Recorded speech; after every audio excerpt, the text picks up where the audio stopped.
Hello friends, எல்லாம் எப்படி இருக்கிறீங்க? நீங்கள் நம்ம வீடியோ பார்க்க போகிறோம். என்னென்னா மட்டன் கிரேவி.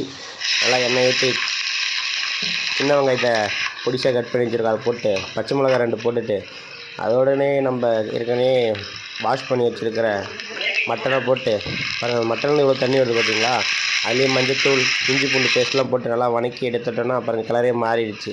அப்படியே அதோட கொஞ்சம் கருவேப்பிலையை போட்டு அப்படியே நம்ம தேவையான அளவுக்கு அந்த மட்டன் மசாலாவை கொஞ்சம் போட்டு அப்படியே அந்த பக்கம் இந்த பக்கம் கொஞ்சம் பிரட்டி எடுத்துகிட்டு அதோட கொஞ்சம் தக்காளி நமக்கு தேவையான அளவுக்கு, நாங்கள் ஒரு தக்காளி போட்டிருக்கோம், அதோட கொஞ்சம் லைட்டாக தேவையான அளவுக்கு உப்பும் போட்டு நல்லா ஆட் பண்ணி நல்லா அப்படி ஒரு கிண்டி இப்படி ஒரு கிண்டி எடுத்தோன்னா இதோடய பார்த்திங்கன்னா நம்ம தயிர் கொஞ்சம் ஆட் பண்ணலான்னு முடிவு பண்ணியிருக்கோம். அந்த தயிரையும் கொஞ்சம் ஆட் பண்ணோன்னா சூப்பராக இருக்கும்.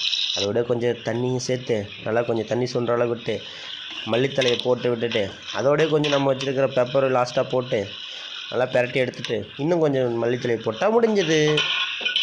நீங்களும் சமைச்சு